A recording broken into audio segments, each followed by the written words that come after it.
Hello everyone, welcome to Eklavya study point. मैं हूं सचिन। आज मैं आप सभी को क्लास 12th हिंदी से जो आपकी बुक है अंतरा, उसकी जितनी भी कविताएं हैं वो सारी की सारी कविताएं एक ही वीडियो में करवा दूंगा। यानी कि सभी कविताओं की आसान व्याख्या, पूरा काव्य खंड एक ही वीडियो में। तो अगर आप हिंदी इलेक्टिव के स्टूडेंट हैं तो आपके लिए ये वीडियो है। तो चलिए वीडियो को आगे बढ़ाया जाए। अगर आपकी कोई क्वेरी होती है तो आप मुझे इंस्टा पे मैसेज करके पूछ सकते हैं। यूजर नेम आप सभी के सामने दिया हुआ है। और अगर आपको फ्री पीडीएफ नोट्स डाउनलोड करने हैं तो आप हमारा टेलीग्राम ग्रुप ज्वाइन कर लेना।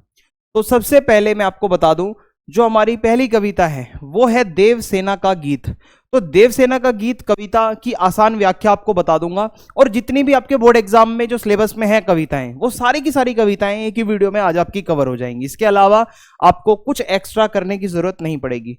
तो भाई देवसेना जो है, ये बाहुबली वाली देवसेना नहीं है, ये दूसरी देवसेना है। ठीक है, इसके अंदर इसका ये दर्द भरा गीत है। इसको कोई पीड़ा है, इसको कोई दुख है, जो ये इस गीत के माध्यम से हमको बताना चाहती है। तो सबसे पहले मैं आपको इंट्रोडक्शन बता देता हूं। देवसेना का गीत जयशंकर प्रसाद के नाटक स्कंदगुप्त से लिया गया है। यानी कि जयशंकर प्रसाद जी जो कि एक कवि हैं, उन्होंने एक नाटक लिखा था जिसका नाम स्कंदगुप्त था। वहां से एक गीत निकाला गया और उसका नाम देवसेना का गीत रखा गया। देवसेना मालवा के राजा बंधु वर्मा की बहन थी और युद्ध में पिता की मृत्यु हो गई थी। आप ये मान के चलो लगभग इसका पूरा परिवार युद्ध वगैरह में मारा गया था। और देवसेना जो है वो स्कंदगुप्त से प्यार करती थी। एक राजा है स्कंदगुप्त, जिससे देवसेना बहुत एकदम प्यार में डूबी हुई थी भाई वो उसके। लेकिन स्कंदगुप्त जो है वो मालवा के धन कुबेर की बेटी विजया से प्यार करता था। समझ रहे हो यहाँ पे क्या ट्राइंगल बन गया। जो देवसेना है वो प्यार करती है यहाँ पे स्कंदगुप्त से, वो प्यार करता है विजया से। तो भाई ना इसको ये मिल रही है ना इसको ये मिल रहा है, तो अब क्या होगा, अब दुख होगा। तो वो दुख का ही गीत है। ठीक है, तो देखो इसी वजह से देवसेना निराश है बहुत ज्यादा। देवसेना अपने गीत के माध्यम से प्रायश्चित करती है कि यार मैंने तो अपनी लाइफ पूरी गुजार दी इसके चक्कर में, और मैं इसी भ्रम में जीती रही कि वो भी मुझसे प्यार करते हैं, और अंत में उसे बहुत दुख होता है भाई। ठीक है, इस तरीके से है। तो सबसे पहली लाइनें हैं, आवेदना मिली विदाई मैंने ब्रह्मवश से लेकर नीरवता अनंत अंगड़ाई। अगर यहां से लेके यहां तक की लाइनें आती हैं तो आप इसमें क्या बताओगे। देखो सबसे पहले प्रसंग इसका ये रहेगा कि इन पंक्तियों में क्या है कि ये जो पंक्तियां, पहली बात ली कहां से हमने, इसका कंटेक्स्ट क्या है। ये हमने ली है हमारी पाठ्य पुस्तक अंतरा भाग 2 में संकलित देवसेना का गीत कविता से ये पंक्तियां आई हैं। और इसको लिखा किसने है भाई, जयशंकर प्रसाद ने। और नाटक कौन सा था उनका, स्कंदगुप्त। और इसमें क्या बताया गया है, देवसेना की पीड़ा का वर्णन किया गया है। तो व्याख्या में देवसेना कहती है कि मेरा पूरा जीवन दुख और कष्टों से भरा हुआ है। मेरा पूरा परिवार खत्म हो गया और जिससे मैंने प्यार किया उसी ने मुझे ठुकरा दिया। यानी कि जिसके प्यार में वो पागल थी उस बंदे ने उसको ठुकरा दिया, उसने उसका एक्सेप्ट नहीं किया प्रपोजल। मैंने अपने यौवन काल में भ्रमवश ये सब किया। एक एज होती है सबकी, ठीक है, यंग एज। यौवन काल मतलब यंग एज होती है जहां आप दूसरों से अट्रैक्ट होते हो। ठीक है, इमोशनली हो सकते हो, फिजिकली हो सकते हो, बहुत सारे फैक्टर्स होते हैं।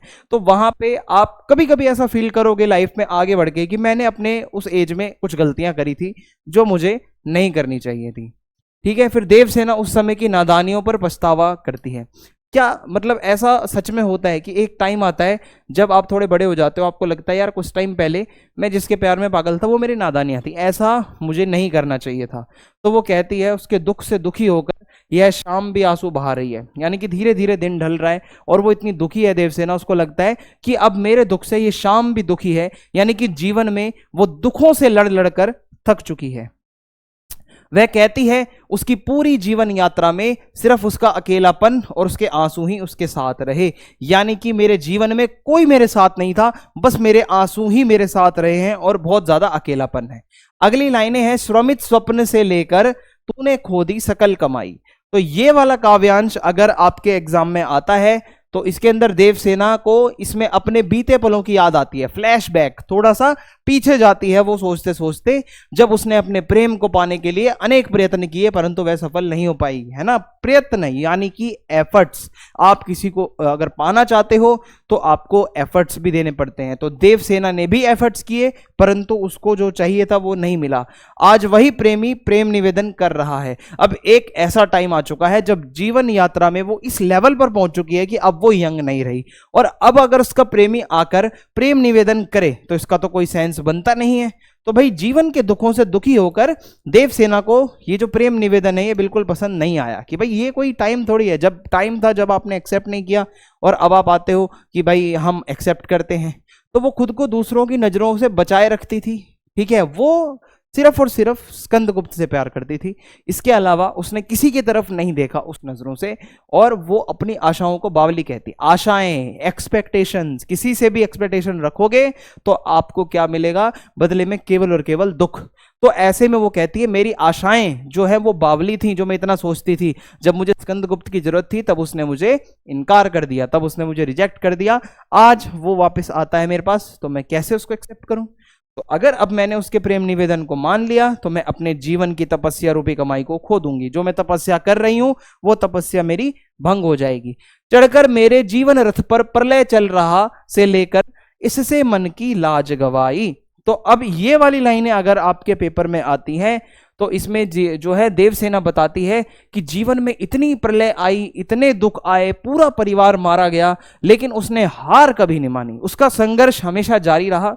अंत में संसार को संबोधित करते हुए वो कहती है, इस दुनिया वालों को वो कहती है कि हे संसार, इस प्रेम को वापस ले लो, मुझे कोई प्रेम नहीं चाहिए, मैं अब इस प्यार को नहीं संभाल सकती, मैं मन ही मन लज्जित हूं कि मेरा जीवन गुजर गया, मुझे ये प्रेम नहीं मिला और आज ये बंदा मेरे सामने आके खड़ा है। तो भाव यह है कि देवसेना अब जीवन के संघर्ष से निराश है, पर वह हार मानने को भी तैयार नहीं है और स्कंदगुप्त से वो प्रेम करने के कारण बहुत लज्जित महसूस कर रही है कि उसके एक टाइम पीरियड था जब वो यंग थी, उसमें जब वो फीलिंग्स थी तो उसने उसको रिजेक्ट कर दिया। तो अब वो कैसे उसको एक्सेप्ट करेगी? अगला गीत है कार्नेलिया का गीत। ये भी जयशंकर प्रसाद जी ने लिखा है और इसमें भारत देश की प्राकृतिक जो सुंदरता है, जो हमारे यहाँ पे सूर्य उदय होता है सुबह सुबह, यहाँ जो सूर्य की किरणें पड़ती हैं गोल्डन, वो सब बताई गई हैं। जो नदियां हैं, जो पंछी हैं यहाँ के, वो सब बहुत ही ज्यादा सुंदर वर्णन है। तो देखो ये वाली जो कविता है ये चंद्रगुप्त नाटक से ली गई है, पिछली वाली जो कविता थी वो स्कंदगुप्त नाटक से ली गई थी। तो ये दोनों में डिफरेंस याद रखिएगा। कार्नेलिया कौन है? सिकंदर के सेनापति सेल्यूकस की बेटी है, ठीक है। इसमें याद रखना सिकंदर जो था उसके सेनापति था सेल्यूकस, उसकी बेटी कार्नेलिया। अब वो इस गीत में बैठी है सिंधु नदी के तट पर। आपने सिंधु नदी सुनी होगी, उसके तट पर बैठकर वो भारत की प्राकृतिक सुंदरता को निहारती है और वो इस गीत को लिखती है। और इसके अलावा वह चंद्रगुप्त विक्रमादित्य से प्यार भी करने लगी थी, उसे भारत देश बहुत अच्छा भी लगने लगा था और इस कविता में वो भारत की ही विशेषताएं बताती है। बेसिकली कार्नेलिया का गीत इज ऑल अबाउट जो भारत देश है हमारा, उसकी प्राकृतिक सुंदरताएं क्या क्या हैं वो पता चलेगा हमें। तो इसके अंदर लिखा है, अरुण यह मधुमेह देश हमारा, जहां पहुंच अनजान क्षितिज को मिलता एक सहारा। ये पूरी की पूरी लाइनें ही आती हैं मोस्ट प्रोबेबली आपके एग्जाम में। छोटी कविता है और लास्ट में लिखा है, मदिर ऊँघते रहते जब जगकर रजनी भर तारा। तो अगर इस पूरी कविता की आपको मैं सीधी सी एक समरी बताऊं तो वो ये है कि इसके अंदर जो गीत है ये, ठीक है, इसको तो जयशंकर प्रसाद जी द्वारा लिखा गया है, ये मैंने आपको ऑलरेडी बता दिया है। प्रसंग आप सेम लिख सकते हो, बस आप कविता का टाइटल चेंज कर देना और इसकी थोड़ी सी डिटेल बता देना जो मैंने पीछे आपको बताई कि कार्नेलिया कौन थी और वो इस गीत में क्या कहती है। तो देखिए, हमारा देश भारत लालिमा और मिठास से भरा है, यानी कि जब सूर्य उदय होता है तो उसकी लाल लाल जो किरणें निकलती हैं वो बहुत सुंदर लगती हैं। हमारे यहाँ के लोगों के अंदर एक मिठास है और यहाँ पर सूर्य उदय होता है तो पृथ्वी जो हमारी धरती है उस पे पूरी लालिमा बिखर जाती है, लाल लाल हो जाता है चारों तरफ। इस देश में तो अनजान लोगों को भी एक सहारा मिलता है। हमारा देश है अतिथि देवो भवो, यानी कि यहाँ पे जब लोग आते हैं अतिथि बनकर, हम देवता के समान उसको पूजते हैं। तो हमारे यहाँ अनजान लोग भी आएंगे तो उसको भी प्यार मिलता है। यहाँ के लोग इतने अच्छे हैं कि अनजान लोगों को भी पनाह देते हैं। अगर कोई बाहर से भी इंडिया में आता है तो उसको वो अपना ही लगता है। भारत एक विशाल हृदय वाला देश है, यहाँ के लोगों का दिल बहुत बड़ा है। कार्नेलिया भारत के प्राकृतिक सौंदर्य जो सुंदरता है उसका वर्णन करते हुए कहती है कि यहाँ सूर्योदय के समय सरोवरों में कमल के फूल खिलते हैं, ठीक है, जो लोटस खिलता है और इसके अलावा सूर्योदय के समय कमल के फूल खिलकर अपनी सुंदरता बिखेरते हैं चारों तरफ, और सूर्य की किरणें उन पर जब पड़ती हैं तो मानो उस कमल के फूल पर वो किरणें डांस करती हैं। ठीक है, इतना सुंदर लगता है। तो यहाँ भारत के लोगों का सारा जीवन बहुत ही सरल, बहुत ही सिंपल है, मन को सुकून देता है। जो यहाँ के लोग हैं वो बहुत ज्यादा अच्छे हैं। भारत की हरियाली से भरी जमीन है। आपको पता है हमारा कृषि प्रधान देश है, चारों तरफ आप चले जाओ आपको खेत ही खेत दिखेंगे। तो ऐसे में जब उन खेतों पर सूर्य की किरणें पड़ती हैं तो मानो जैसे हर तरफ किसी ने मंगल कुमकुम बिखेर दिया हो। जो रेड वाला कुमकुम होता है, मानो सूर्य की किरणें जब रेड रेड बिखरती हैं तो वो एक कुमकुम के समान लगती हैं। और सुबह के समय पक्षी भी अपने छोटे छोटे इंद्रधनुष के जैसे पंख, इतने सुंदर सुंदर पक्षी होते हैं, उनके पंख होते हैं, वो जहां हवा बहती है उसी तरफ वो चलते रहते हैं, चलते रहते हैं। भारत देश को ही वो अपना घर समझते हैं। वे जिस ओर भी मुंह करके उड़ते हैं उसी को अपना घर समझ लेते हैं, अर्थात भारत ही उनका घर है। जो पंछी हैं सुंदर सुंदर, वो भी भारत को अपना ही घर मानते हैं। इसके अलावा कॉर्नेलिया कहती है कि भारत के लोगों के नेत्र, जो हमारे आंखों में हमेशा प्यार रहता है, हमेशा एक करुणा की भावना रहती है, और दूसरों के प्रति हम बहुत ज्यादा अच्छी फीलिंग्स रखते हैं। यहाँ के लोगों की आंखों में दूसरे लोगों के लिए करुणा का भाव है। यानी कि आप जब दूसरों को ट्रीट करते हो तो वो कैसे करते हो, करुणा के साथ। आप बहुत प्यार से, बहुत आत्मीयता के साथ आप दूसरे लोगों को ट्रीट करते हो, जो हम इंडियंस हैं। तो यहाँ पे कॉर्नेलिया आगे क्या कहती है कि प्रातःकालीन यानी कि अर्ली मॉर्निंग, जो सुबह सुबह का टाइम होता है प्रातःकाल, उसमें क्या होता है कि जब रात भर जगने के बाद तारे, आपको पता है तारे सारी रात रहते हैं, जब सूर्य उदय होता है तो तारे हल्के हल्के फेड होने लगते हैं ना, तो लगता है मानो अब वो अपनी नींद लेने जाएंगे, अब वो थोड़ा सोएंगे। और उसके बाद अब क्या होता है, मॉर्निंग होती है। तो मॉर्निंग को उषा भी कहा जाता है। उषा मीन्स सुबह। तो ऐसा लगता है मानो कोई साक्षात कोई हीरोइन, कोई नायिका मॉर्निंग के रूप में सुंदरता बिखेर रही हो, तो ऐसा बताया गया है। और भारत की धरती पर वो जो है एक ऐसा कलश लेकर आती है जल में, जब वो पूरे यहाँ पर धरती पर लुढ़काती है उस जल को, तो सब तरफ सिर्फ सुंदरता ही सुंदरता दिखती है। अर्थात जो मॉर्निंग में जो किरणें होती हैं वो चारों तरफ भारत को चमका देती हैं। तो ये है हमारी उषा रूपी नायिका यानी कि सुबह। इसके बाद है कलश, ठीक है, योनि, यानी कि जब उसको वो ऐसे गिराती है सुबह, यानी कि इसका मानवीकरण किया गया है। यहाँ पे आप देखोगे ना, अब मॉर्निंग कोई सच में कोई इंसान थोड़ी है, लेकिन जब वो मॉर्निंग को मानवीकरण करते हो आप, तो उसमें बताया जाता है कि एक हाथ में कलश लेकर मॉर्निंग आती है और सूर्य की किरणें, मंगल किरणें जो है कुमकुम की तरह बिखार देती है चारों तरफ, और बहुत सुंदर दृश्य बनता है। तो प्रातःकाल होने पर भारत के लोग बहुत सुखी हो जाते हैं, बहुत ही खुशहाल दिखते हैं, सभी के फेसेस पर स्माइल्स होती हैं। और अगर हम आगे बढ़ें तो देखिए अगला जो हमारा यहाँ पे काव्य खंड से जो है वो है सरोज स्मृति। सरोज स्मृति सूर्यकांत त्रिपाठी निराला जी ने इसको लिखा है। सरोज जो कि उनकी पुत्री थी, उनकी डॉटर थी, उसके बारे में वो बताते हैं। तो सरोज स्मृति कविता जो है निराला जी की स्वर्गीय पुत्री, यानी कि अब वो इस दुनिया में नहीं है, ये एक शोक गीत है, यानी कि दुख में लिखा हुआ एक गीत है, जहां पे वो अपनी पुत्री को याद करते हैं। और इसमें पुत्री की आकस्मिक मृत्यु पर पिता का दर्द दिखाया गया है, यानी कि बहुत ही ज्यादा आकस्मिक, अचानक उनकी पुत्री की डेथ हो गई थी, जो कि बहुत ज्यादा दुखद था। तो वो दर्द वो अपना बताएंगे इस कविता में। वो खुद को भाग्यहीन कहते हैं, अनलकी कहते हैं। वो कहते हैं मैं कुछ भी नहीं कर पा रहा हूं। उसके अंदर मतलब एक अजीब सा ही उनके अंदर दर्द है। तो देखो सरोज जो कि उनकी पुत्री है, मैं आपको बताता हूं उनके बारे में कि वो क्या कहते हैं। देखा विवाह आमूल नवल, तुझ पर शुभ पड़ा कलश का जल, देखती मुझे तू हंसी मंद, होठों में बिजली फंसी स्पंद, उर्मे भर झूली छवि सुंदर, प्रिय की अशब्द श्रृंगार मुखर, तू खुली एक उच्छ्वास संग, विश्वास स्तब्ध बंद अंग अंग से लेकर मेरे वसंत की प्रथम गीति।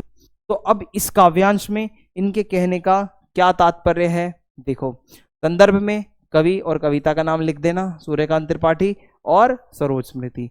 प्रसंग आपको पता है, पीछे मैंने इंट्रोडक्शन में आपको बता दिया है ये कविता किस बारे में है, तो वो आप यहाँ पे लिख देंगे।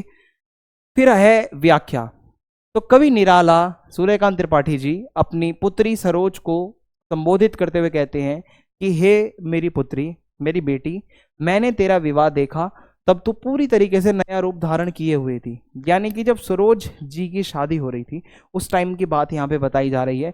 वो कहते हैं जब मैं अपनी बेटी को देखता हूँ शादी वाले दिन तो बहुत ही एक नया रूप उसका नजर आ रहा था, और तेरे ऊपर कलश का शुभ जल छिड़का गया था, जो भी रिचुअल्स होते हैं कलश से पानी छिड़कना, उस समय तो मुझे मंद मंद मुस्कान के साथ देख रही थी।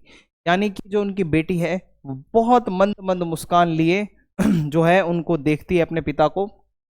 तब लगता था कि तेरे होठों पर बिजली फंस कर रह गई है, अर्थात मुस्कुराहट बिजली के समान कौंध रही है। यानी कि ऐसा लगता है मानो वो हल्की हल्की मुस्कुरा रही है तो उसके होठों पर बिजली सी कांप रही है। उसके बाद आगे है, कवि कहता है तुम्हारे हृदय में पति की सुंदर छवि थी। यानी कि देखो शादी वाले दिन क्या होता है, जो वो दुल्हन है वो अपने पति के बारे में सोच रही होगी, तो यहाँ पे कवि कहते हैं कि तेरे दिल में तेरे जो पति है उसकी छवि है, और यह बात तुम्हारा श्रृंगार बता रहा है कि वो इतनी सुंदर लग रही है। हल्की हल्की मुस्कान देखकर कवि को अपनी प्रिय मनोहरा देवी, जो कि उनकी वाइफ थी, वो भी अब इस दुनिया में नहीं है, तो उनकी याद आती है, और अपनी बेटी के श्रृंगार में उन्हें अपनी पत्नी का सौंदर्य दिखने लगता है। यानी कि वो अपनी बेटी में ऐसा उनको लग रहा था कि वो साक्षात उनकी पत्नी आ गई हो, तो ऐसा महसूस उनको हो रहा था। जिस तरह एक गहरी सांस धीरे धीरे फैलती है, सरोज का सौंदर्य भी उसी प्रकार उसके अंग अंग में फैल रहा था। जब आप गहरी सांस लेते हो धीरे धीरे वो शरीर के पूरे अंगों तक पहुंचता है ऑक्सीजन।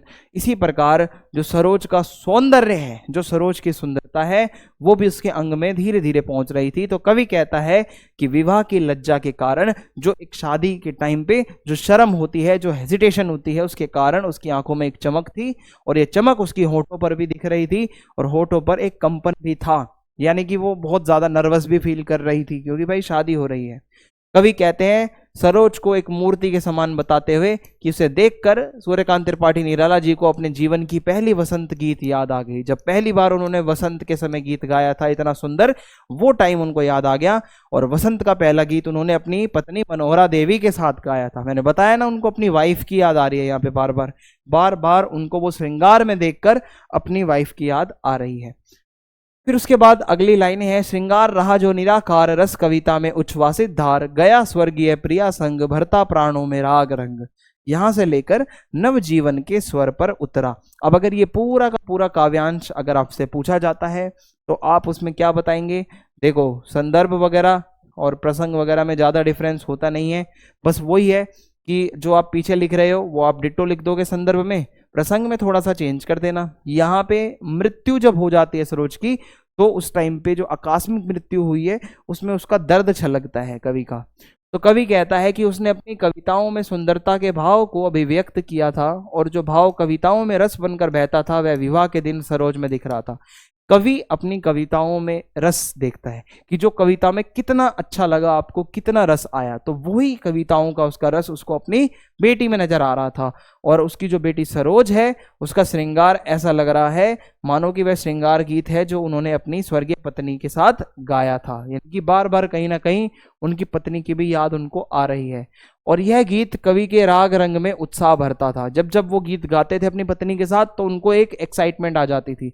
नव वधु यानी कि न्यूली मैरिड जो एक लड़की होती है, उसके रूप में सरोज का सौंदर्य रति के समान लग रहा था। रति जो है वो कामदेव की पत्नी है, यानी कि देवी देवताओं के समान जो है यहाँ पे सरोज लग रही थी, और ऐसा लगता था कि कवि की पत्नी की सुंदरता आकाश से उतरकर सरोज में आ गई है, क्योंकि कवि की पत्नी भी सुंदर थी और उसी की सुंदरता आज उसकी बेटी में आ गई है, यानी कि हूबहू वो अपने माँ की तरह दिख रही थी। तो ये इस तरीके से हमारे देवी देवता हैं कामदेव जी और रति जी। अब शादी हो गई है और शादी में किसी भी रिश्तेदार को नहीं बुलाया गया। देखो ये थोड़ा सा इनके जो वो वेडिंग का सिस्टम है अलग था, किसी रिश्तेदार को नहीं आमंत्रण भेजा, विवाह में कोई मंगल गीत नहीं गाया गया, ना कोई रात जागकर किसी ने गीत गाया, ना कोई चहल पहल थी, हर तरफ बस मन में लोग खुश थे, कोई ऐसा शोर शराबा या शो ऑफ नहीं था। माँ की कुल शिक्षा मैंने दी, पुष्प सेज तेरी स्वयं रची, सोचा मैंने मैं वह शकुंतला, पर पाठ अन्य यह अन्य कला, से लेकर है अंत भी उसी गोद में शरण ले मूंदे दृगवर महामरण। अब जब यहाँ इनकी मृत्यु हो जाती है सरोज जी की, तो वो बताया जा रहा है। तो कवि अपनी स्वर्गीय पुत्री सरोज को संबोधित करते हुए कहते हैं कि माँ के अभाव में, शादी में जब माँ नहीं होती तो बेटी को जो एक शिक्षा दी जाती है कि बेटा ससुराल में जाकर ये करियो वो करियो, तो वो शिक्षा कौन देगा, क्योंकि एक माँ ही वो शिक्षा देती है। और अब वो शिक्षा भी कवि ने खुद ही दी उसको। शकुंतला महाकवि कालिदास के नाटक अभिज्ञान शकुंतलम की नायिका थी। एक नाटक है अभिज्ञान शकुंतलम, तो उसमें शकुंतला नाम से एक कैरेक्टर है। तो इस समय कवि को शकुंतला की याद आ गई, क्योंकि जिस तरह महर्षि कर्ण ने माँ विहीन, यानी कि जो शकुंतला है उसकी भी मम्मी जी नहीं थी, तो माँ विहीन शकुंतला को विवाह के बाद शिक्षा दी। जैसे महर्षि कर्ण जो थे उन्होंने माँ का काम किया, उसी प्रकार आज निराला जी भी अपने बेटी को शिक्षा देते हैं, क्योंकि उनकी जो माँ है सरोज की, वो इस दुनिया में नहीं है। ठीक है, तो इस तरीके से ये एक कंटेक्स्ट दिया गया था हमें अभिज्ञान शकुंतलम का भी यहाँ पे। कुछ दिन घर में रहकर सरोज अपने नाना नानी के घर चली गई। वहां उसे सिर्फ नाना नानी का ही नहीं बल्कि मामा मामी का भी बहुत प्यार मिला। मामा मामी सरोज पर बहुत प्यार करते थे, ऐसे एकदम बारिश कर दिया करते थे प्यार की, जैसे कि धरती पर बादल बारिश करते हैं, उतना ही प्यार मामा मामी भी करते थे। ननिहाल में सभी लोग सरोज के दुख सुख का ख्याल रखते थे, क्योंकि वो अपने ननिहाल में पली बड़ी थी। कवि कहते हैं सरोज जिस लता की कली थी, अर्थात लता की कली, कली बाद में आती है, लता पहले, तो लता है सरोज की माता जी, और उस लता का पोषण भी वहीं हुआ, अर्थात लता कौन है, सरोज की माँ, और पोषण का मतलब है वो भी अपने मायके में रही थी। तो सरोज ननिहाल में ही पलकर किशोरी बनी, बड़ी हुई, उसकी उम्र बीती कहां पर, ननिहाल में, और अंत में सरोज ननिहाल में ही अपनी आंखें मूंदी। यानी कि लास्ट टाइम जो था उसका, जिस टाइम पे उसकी डेथ हुई, मृत्यु हुई, वो भी ननिहाल में ही हुई। तो इस तरीके से ननिहाल से एक अलग कनेक्शन था। मुझ भाग्यहीन की तू संबल, युग वर्ष जब हुई विकल, दुख ही जीवन की कथा रही, क्या कहूं आज जो नहीं कही, वो इसी कर्म पर वज्रपात, यदि धर्म रहे नत सदा मत। फिर उसके बाद है ये तर्पण वाला जो है काव्यांश भाई, यहाँ पे वो अपने गीत को कंक्लूड करते हुए तर्पण कर रहे हैं। और इसमें वो क्या कहते हैं कि मैं बहुत परेशान हो चुका हूँ अब अकेले, मेरी बेटी को मैंने खो दिया है, मेरी पत्नी को मैंने खो दिया है, मैं इतना अनलकी हूँ, भाग्यहीन हूँ, मेरा तू ही तो सहारा थी और तू भी चली गई, तू मुझसे बिछड़ गई, तो अब जीवन में सिर्फ दुख ही दुख बचा है। कवि को जीवन में इतने दुख मिल चुके हैं कि कवि जैसा चाहता था वैसा अपनी पुत्री के लिए कर नहीं पाया, इसका भी उसे अलग ही अफसोस है। वो चाहता था अपनी बेटी के लिए बहुत कुछ करूं, पर नहीं कर पाया। तो कवि कहता है कि अपने कर्तव्य निभाते हुए अगर मेरे सारे कार्य नष्ट हो जाते हैं, यानी कि मैं अगर अपना कर्तव्य तो निभा के रहूंगा चाहे कुछ भी हो जाए, हे पुत्री मैं अपने बीते जीवन के सभी सत्कार्य, जितने मैंने जीवन में अच्छे कर्म करे हैं, उसका फल तुझे मिल जाए, यही मेरी श्रद्धांजलि है। जो भी मैंने लाइफ में कुछ अच्छा किया है उसका फल तुझे मिल जाए, यही मेरे लिए सबसे बड़ी बात है। अब जो हमारी नेक्स्ट कविता है वो है यह दीप अकेला और मैंने देखा एक बूंद। दो अलग अलग कविताएं हैं जो अब मैं आपको समझाने जा रहा हूं। तो यह दीप अकेला कविता अज्ञे जी ने लिखी है और ये कविता उनकी पुस्तक बावरा अहेरी से ली गई है। तो इस कविता में दीपक को मनुष्य का प्रतीक बताया गया है। दीपक जो हम जलाते हैं दिवाली पर, ठीक है, तो इसको बताया गया है ये मनुष्य है और मनुष्य की व्यक्तिगत सत्ता को सामाजिक सत्ता में तो जोड़ने का संदेश दिया गया है। यानी कि आपने पर्सनली कुछ अचीव किया है तो समाज के लिए कुछ करो, ये इस कविता का सेंट्रल आइडिया है, एक संदेश है कि जैसे एक दीपक खुद जलकर दूसरों को रोशित या फिर प्रकाशित करता है, वैसे ही आप भी अगर कुछ करना जानते हो तो समाज के लिए कुछ करो। यह दीप अकेला स्नेह भरा है, गर्भ भरा मधमाता, पर इसको भी पंक्ति को दे दो, से लेकर पर इसको भी पंक्ति को दे दो। यही लाइनें इसमें आएंगी अगर बार बार, तो आप इसमें क्या बताएंगे। देखिए, जिस प्रकार जो एक तेल से भरा दीपक होता है वो सीधी लौ के साथ जलता है और अपने प्रकाश से अंधेरे को दूर करता है, ठीक है, जो दीपक है हमारा वो जलेगा, उसके प्रकाश से अंधेरा दूर होगा। उसी प्रकार मनुष्य भी अकेला है, उसे पता है उसमें शक्तियां हैं, उसमें गुण हैं, परंतु वो उन गुणों पर गर्व करता है, इतराता है। कोई कोई मनुष्य होता है जो बहुत ज्यादा टैलेंटेड होता है, बहुत अकड़ में रहता है, ठीक है, किसी को कुछ नहीं बताता। तो कवि कहते हैं कि यदि एक दीपक को पंक्ति में जोड़ दिया जाए तो प्रकाश में वृद्धि होगी। अगर मान लो एक दीपक है, एक और रख दो, एक और रख दो, एक और रख दो, एक और रख दो, ऐसे क्या होगा, रोशनी बढ़ती जाएगी। तो जब आप समाज में अच्छे अच्छे क्वालिटी वाले लोगों को, टैलेंटेड लोगों को जोड़ते जाओगे तो समाज भी आगे बढ़ेगा, यही इसमें बताया जा रहा है। तो वह व्यक्ति है जिसे समाज में जोड़ना बहुत जरूरी है। तो यह वह गोताखोर है जो समुद्र में डूबकर मोती निकाल सकता है। तो वह अपने आप में अकेला ऐसा गोताखोर है जो समुद्र की गहराई में जाकर सच्चा मोती ढूंढ लेगा। एक गोताखोर यानी कि एक टैलेंटेड बंदा ही समुद्र में ये काम कर सकता है। तो आप ऐसे व्यक्तियों को ढूंढो जो समाज को आगे बढ़ाए। इसे भी साथ ले लो वरना मोती ढूंढकर कौन लाएगा, यानी कि समाज को आगे कौन बढ़ाएगा। यह तो उस हवन की लकड़ी के समान है जो जब जलती है तो बहुतों को लाभ देती है ना, हवन एकदम पवित्र।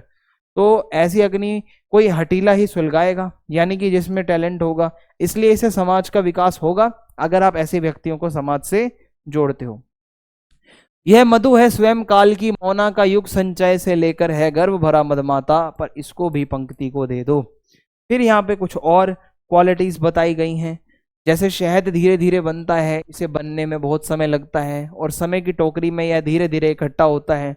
तो कवि मनुष्य की तुलना करते हुए कहता है कि मनुष्य मधु और गोरस के रूप में मधुरता और पवित्रता के समान सुकून देने वाला, प्रेम से भरा हुआ और दूसरों का उपकार करने वाला एक मनुष्य जो होता है उसमें वो शहद के समान मिठास होनी चाहिए, वो गोरस के समान पवित्रता होनी चाहिए कि वो दूसरों को भी, दूसरों का उपकार करे और दूसरों के लिए कुछ हेल्प करे, दूसरों को सपोर्ट करे।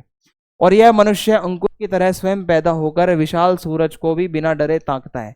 यानी कि जो मनुष्य है वो वीर है, जो हम मनुष्य हैं, जो टैलेंटेड लोग हैं, वो स्वयं ब्रह्मा का रूप है, हम सब ईश्वर के अंश हैं। अगर आप ऐसा मान लो कि हमारे अंदर खुद भगवान जी हैं तो आप कभी किसी से नहीं डरोगे, हमेशा आगे बढ़ते रहोगे।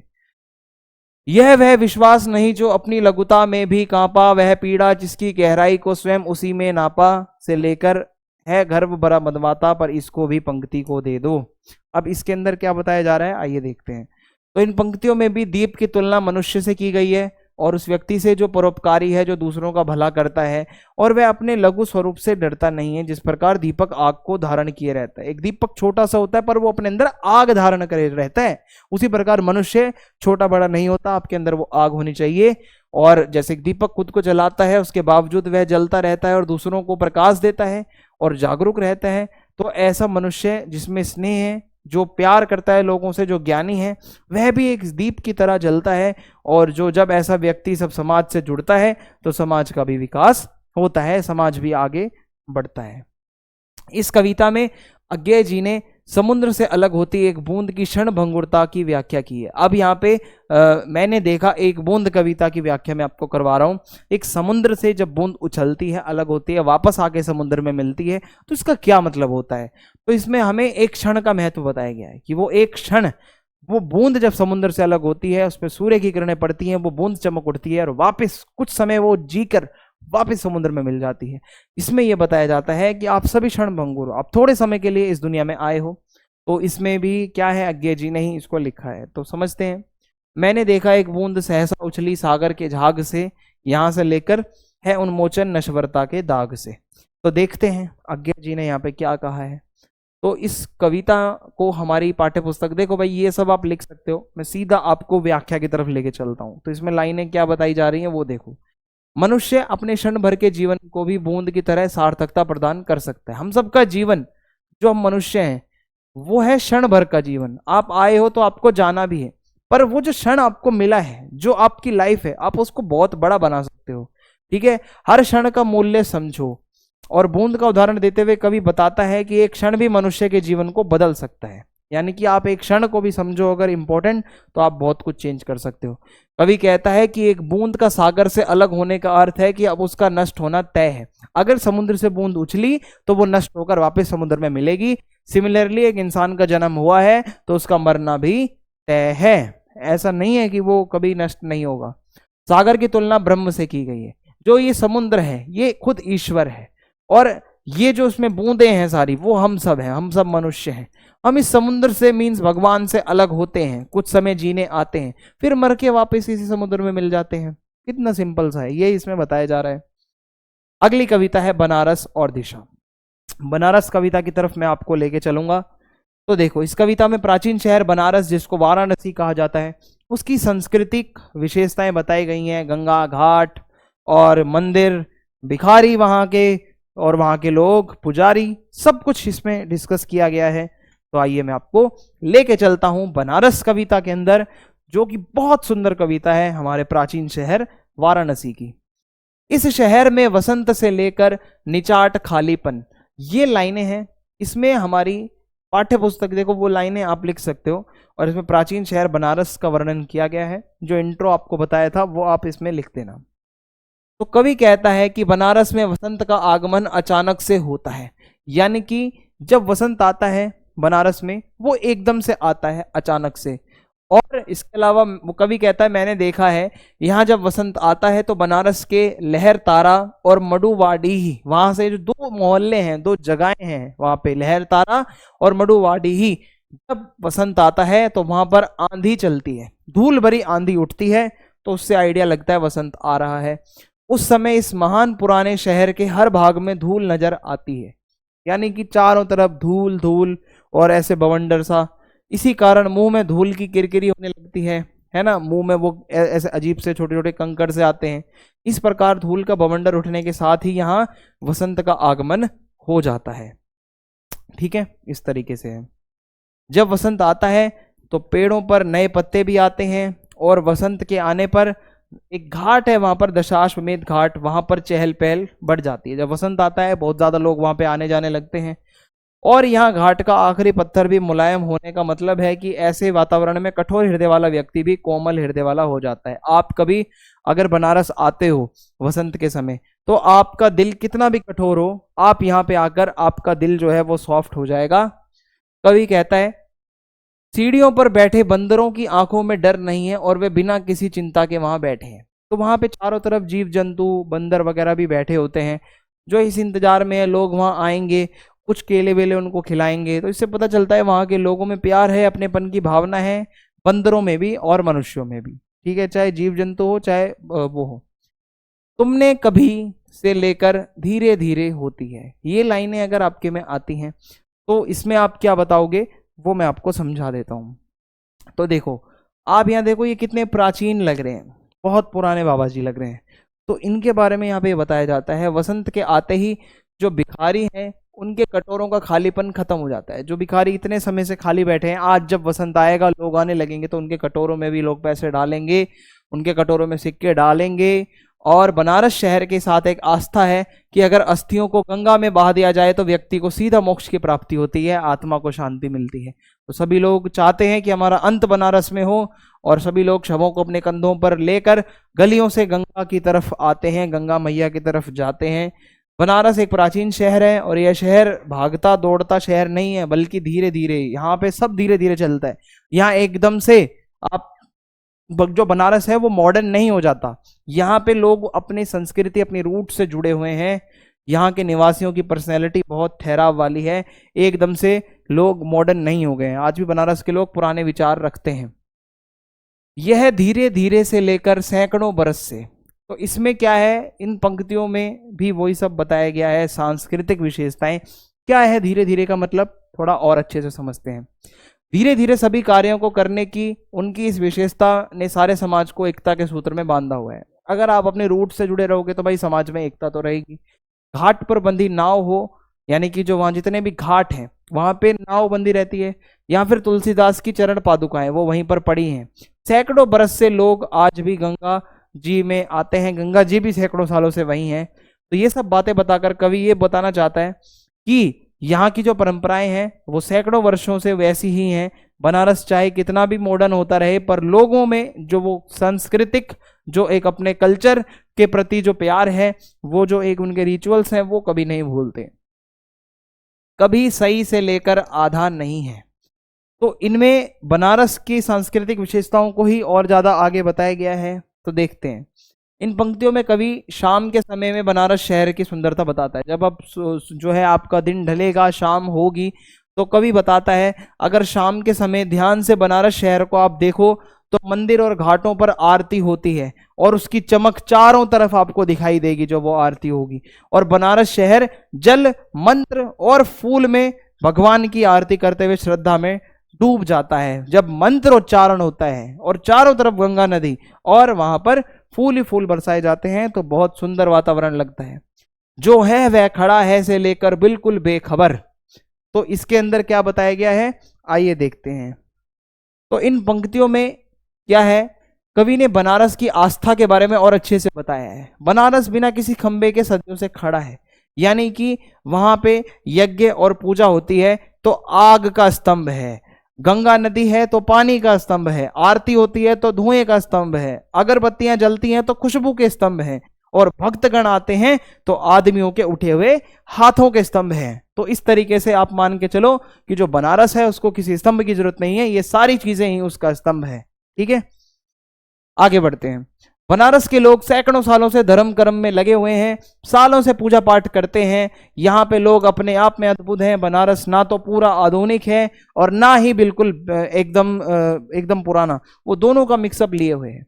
अगली कविता है दिशा, बहुत छोटी सी लघु कविता है। दिशा में क्या बताया गया है, बाल मनोविज्ञान। आप बच्चों से अगर कुछ पूछते हैं तो बच्चे का आंसर स्वाभाविक एक बचकाना ही होता है, तो उसका सवाल भी बचकाना होता है, और हर किसी का अपना एक यथार्थ, हर किसी का अपना एक पीओवी होता है। ये कविता हमें ये भी बताती है बच्चे जो है अपने ढंग से चीजों को देखते हैं।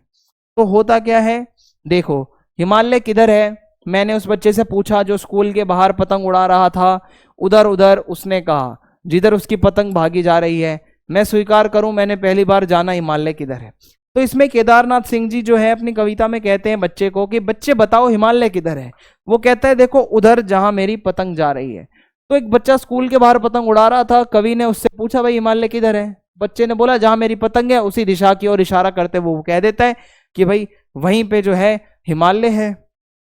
फिर है कवि कहता है मैं स्वीकार करता हूं कि मैंने पहली बार ही जाना है कि भाई हिमालय किधर है।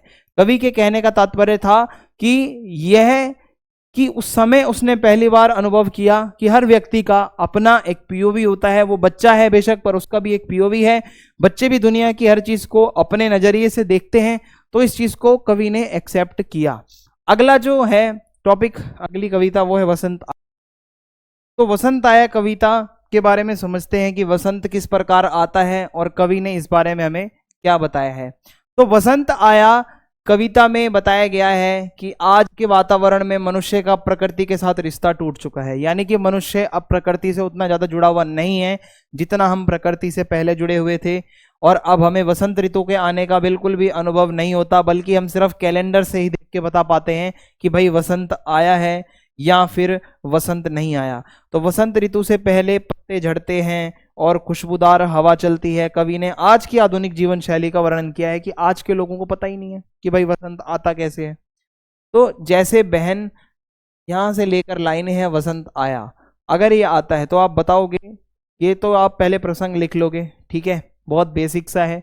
मैं आपको सीधा व्याख्या की तरफ लेके चलता हूं। तो वसंत के आने के बारे में कैसे पता चलता है, वसंत के आने के बारे में कवि कहता है कि सुबह की हुए समय जब मॉर्निंग टाइम हो, जब होता है आप वॉक करने निकलते हो, तो उस समय में जब किसी बंगले में लगे अशोक के पेड़ पर बैठी एक चिड़िया के कूकने की आवाज सुनाई देती है। यानी कि अशोक का पेड़ होता है एक, ठीक है, उस पर बैठी हुई चिड़ियाएं जब कूकती है सुबह सुबह के टाइम, अर्ली मॉर्निंग के समय, तो कवि कहता है ये चिड़िया की आवाज उतनी ही मधुर थी जितनी मधुर एक बहन की आवाज आती है जब वो अपने भाई को दा कहती है।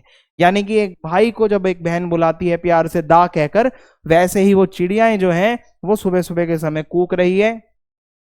जब कवि सुबह के समय सड़क पर चल रहे थे लाल बजरी के ऊपर, तो कवि के पैर के नीचे अचानक से ऊंचे ऊंचे पेड़ों के बड़े बड़े पीले पीले पत्ते आ गए। यानी कि वो चुरमुराने की आवाज आती है जब पत्ते आप लताड़ के आगे चलोगे, जिनमें से चुरमुराने की आवाज आती है, जैसा कि मैंने आपको बताया, ठीक है, जब पत्ते गिरते हैं एकदम कड़क से। तो सुबह 6 बजे की हवा में इतनी ताजगी होती है मॉर्निंग में, ऐसा लगता है मानो वह हवा अभी अभी गर्म पानी से नहा कर आई है। इतनी फ्रेश हवा लगती है मानो हवा ही नहा कर आई है, ठीक है। यह सुबह की ताजा हवा फिरकी की तरह गोल गोल घूमती हुई आती है और चली जाती है। और इस तरह कवि ने फुटपाथ पर चलते चलते जाना कि भाई मॉर्निंग वॉक के समय वसंत आ चुका है, ऐसा उसको लगने लगा। और यह कैलेंडर से लेकर वसंत आया, इसमें भी कवि ने बताया है कि अब प्रकृति से हमारा संबंध जो है वो टूट चुका है। हमें केवल और केवल कैलेंडर वगैरह देख के पता चलता है कि हाँ भाई वसंत आ गया है। तो कवि कहते हैं वसंत के आने का पता उन्हें कैलेंडर से चला था, यानी कि रियलिटी में उनको नेचर में कुछ नहीं ऐसा दिख रहा है, समझ आ रहा है। और जब दफ्तर में उस दिन छुट्टी हुई तो यह प्रमाणित हो गया कि हाँ वसंत आ गया है, क्योंकि वसंत के समय छुट्टी होती है, सरकारी छुट्टी होती है, ऐसा वो कहता है। तो जब वो कैलेंडर में देखता है छुट्टी दी हुई है, क्योंकि वसंत पंचमी के बारे में तो कवि को जानकारी कैलेंडर से थी, उनको ये थोड़ी पता था वसंत कैसे आता है प्राकृतिक रूप से। तो कवि अपने जीवन में कविताएं भी पढ़ता रहता था और उसने ये भी पढ़ा था जब बसंत ऋतु आती है तो प्रकृति में क्या क्या बदलाव होते हैं, है ना। पता तो होना चाहिए आपको कि जब बसंत ऋतु आएगी तो क्या क्या बदलाव होंगे प्रकृति में। जैसे जो पलाश के पेड़ होते हैं वहां लाल लाल फूल आते हैं, और आम बोर भी वसंत के मौसम में ही आते हैं। तो इस तरीके से कुछ नेचुरल चेंजेस हैं जो होते हैं जब वसंत का मौसम आएगा। कवि कहते हैं वसंत के आने पर न केवल पृथ्वी के बाग बगीचे बल्कि इंद्र के नंद वन में भी सुगंधित सुंदर सुंदर फूल खिलते हैं, देवताओं के घर पर भी फूल खिलने लगते हैं। वसंत ऐसी ऋतु होती है इतनी सुंदर। वसंत के फूलों का रस पीकर भंवर और कोयल भी अपना अपना प्रदर्शन करते हैं, गाते हैं सुंदर तरीके से, ठीक है। भंवरा गुंजन करता है, कोयल अपनी कू कू करके गाती है। तो कवि कहता है मुझे नहीं पता था कि एक दिन ऐसा भी आएगा जब वसंत के आने का पता मुझे कैलेंडर कैलेंडर देखकर फिर पता चलेगा कि वसंत आया है। मुझे प्रकृति से कुछ भी नहीं पता चलता कि वसंत कैसे आता है। अगली कविता है तोड़ो। तो ये भी इसी से ही अटैच एक कविता है, दो कविताएं थी इसमें। तो तोड़ो में क्या बताया गया है, इस कविता में बोला गया है कि आप कुछ क्रिएटिव करो। आप अपने मन के अंदर में जो चट्टाने हैं, जो ऊसर, जो बंजर भूमि, आपने जो गलत थॉट्स भरे हुए हैं दिमाग में, उसको तोड़ो, उस थॉट्स को बाहर निकालो। और कवि ने मन के भीतर की ऊब को तोड़ने की बात करी है, क्योंकि आप क्रिएटिव कुछ नहीं कर पाओगे अगर मन में गलत थॉट्स होंगे। तो इस कविता में प्रकृति से मन की तुलना की है आपके, और कवि कहता है जो आपके मन में पुराने विचार हैं, जो गलत चीजें हैं, उसको तोड़कर आगे बढ़ो, उसको छोड़कर आगे बढ़ो। तोड़ो तोड़ो से लेकर आधे गाने तोड़ो, इसमें यही जो है इंट्रो आपको मैंने बताया था वो आप प्रसंग में लिख देना, चल जाएगा। तो इसमें मेन फोकस है समाज की कुरीतियों में। कवि कहता है अपने मन की उदासीनता को दूर करो, अपने मन में जो बुरी चीजें हैं जो आपको उदास महसूस करवा रही हैं उस चीज को दूर करो, मेहनत करो। इसमें कवि मनुष्य से उसके मन के बंजरपन, यानी कि जो दिमाग में चीजें हैं जो आपको क्रिएटिव करने से रोक रही हैं, उस चीज को छोड़ो, तोड़ो और उसको उपजाऊ बनाओ। यानी कि उपजाऊ कब बनेगा, जब आप कुछ क्रिएटिव करोगे। और कवि यह चाहता है कि मनुष्य कुछ सृजन कार्य करे, मनुष्य कुछ ऐसा करे जिससे कुछ नया करे वो। तो ऐसे में यहाँ कवि कहते हैं कि जिस तरह भूमि में जब बंजरपन आता है उसको दूर करने के लिए भूमि के ऊपर फैले पत्थर और चट्टानों को तोड़ा जाता है, उसको समतल बनाया जाता है। जो पथरीली भूमि होती है उस पर कभी खेती नहीं होगी, तो ऐसे में उसको समतल बनाया जाता है। आप भी अपने मन के उन चट्टानों को तोड़ो, अंधविश्वासों को छोड़ो, समाज की कुरीतियों को तोड़ो। जब तक मनुष्य अपने मन में ये बाधाएं लिए रहेगा, उखाड़ नहीं फेंकेगा, तब तक मनुष्य कभी आगे नहीं बढ़ पाएगा। ये यहाँ पे इस कविता का मैसेज है।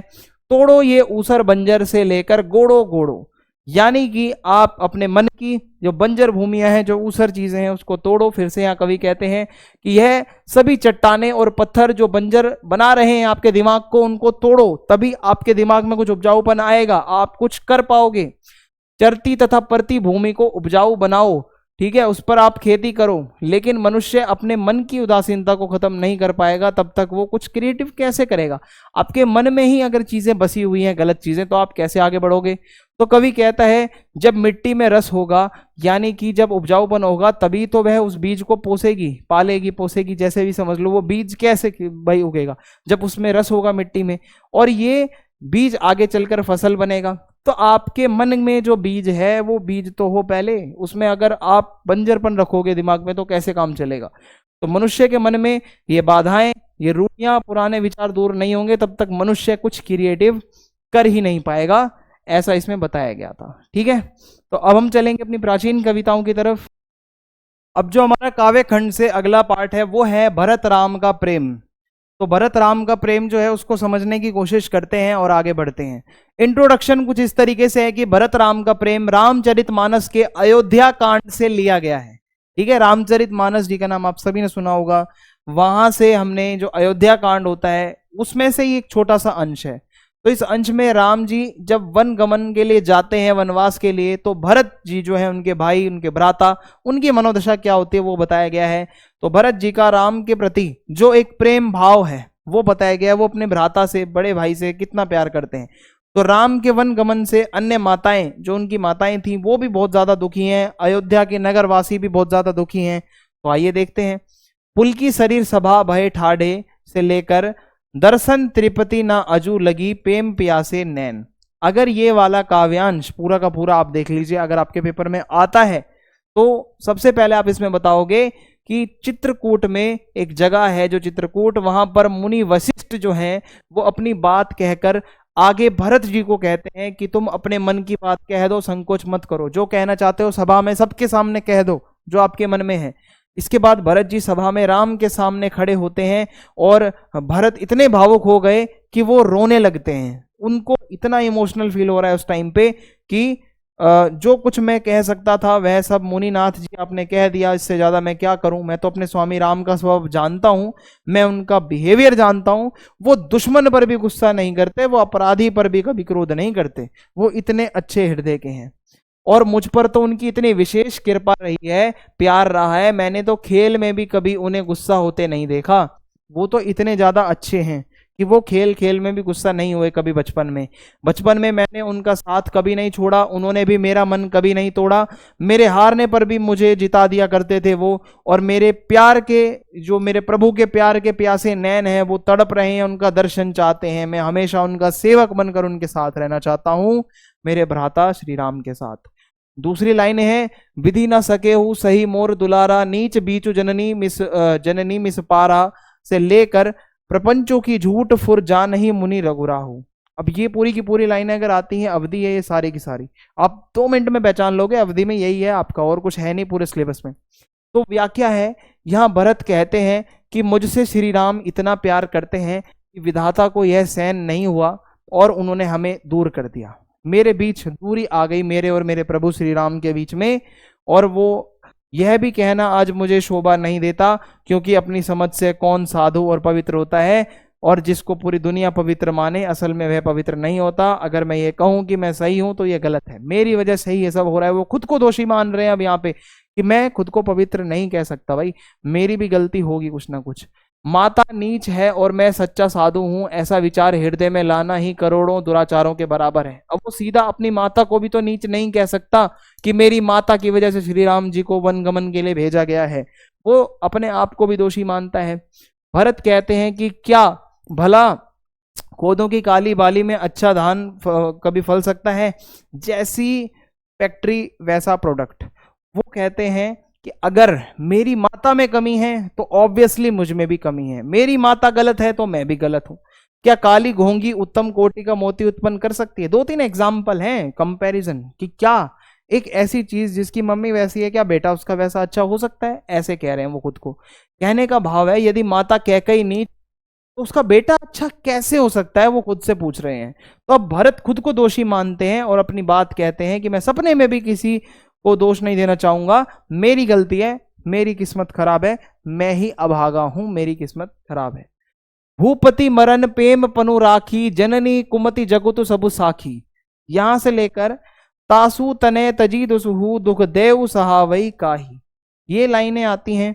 तो इसके अंदर थोड़ा सा और बताया गया है कि इस दुनिया में ये देखा गया है कि किस प्रकार माता की कुबुद्धि के कारण पिता को भी मृत्यु प्राप्त हो सकती है। अर्थात माता ने जब श्री राम को अपने मतलब इनके पिताजी से बोला कि श्री राम को वनवास के लिए भेजो, तो उनके विलाप में उनसे दूर बिछड़ने के कारण ही महाराज दशरथ जी का निधन हुआ था। याद रखना, अपने पुत्र के लिए वो तरस गए थे। तो सभी माताएं राम के वियोग से दुखी हैं और उनका दुख मुझसे देखा नहीं जाता। अवध के सभी लोग चाहते हैं कि आप वापिस आ जाओ, तो आप हमारे साथ चलिए वापिस। तो श्री राम लक्ष्मण और सीता जी के साथ मुनियों का वेश धारण करके बिना पैरों में कुछ पहने नंगे पांव ही वन की ओर चल दिए। शिव शंकर ही इस बात के साक्षी हैं कि इतने दुखों के बाद भी मैं जिंदा कैसे हूं। भरत जी बहुत ज्यादा दुख में है यहाँ पे। वो कहते हैं मेरी वजह से ही यहाँ पे सब कुछ हो रहा है, ये जो चल रहा है। आगे भरत खुद को कठोर हृदय का बताते हुए कहते हैं कि निषाद राज का प्रेम देखकर भी मेरा हृदय नहीं पिघल रहा। अब मैंने यहाँ आकर सब कुछ अपनी आंखों से देख लिया है और यह जड़ जीव जिंदा रहकर सभी दुख सहेगा, जिनको देखकर भयानक सांप और बिच्छू भी अपने विष त्याग देते हैं, ऐसे हैं श्री राम। भयानक से भयानक सांप और बिच्छू भी अपना विष त्याग देंगे, ऐसे सुंदर और कोमल है हमारे श्री राम। और वो कहते हैं कि मैं अब ऐसे ही मुझे जिंदा रहना पड़ेगा, ये सारी चीजें झेलनी भी पड़ेंगी, झेलूंगा भाई। भरत कहना चाहते हैं कि जो अच्छे लोगों के साथ बुरे काम करता है ईश्वर भी उन्हें दंड देता है, और मेरा दंड यही है कि मुझे श्री राम से अलग होना पड़ रहा है।